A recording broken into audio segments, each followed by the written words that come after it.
PolarTREC teacher Lauren Knightsky-Adamo here to take you on a tour of Glacier Canyon in Grindelwald, Switzerland.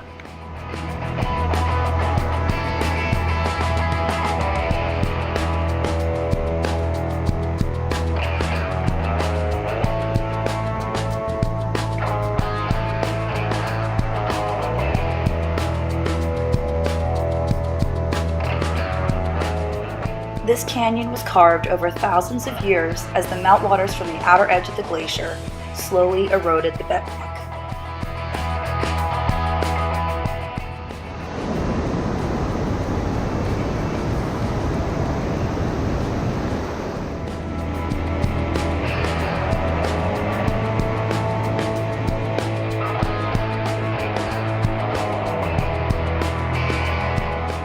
As little as 150 years ago, the outer tongue of the glacier reached the edge of this canyon.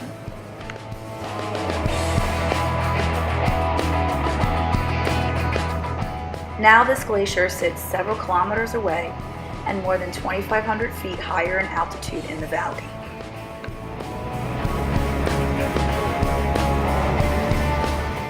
Thanks for watching, and for more information, visit PolarTREC.com.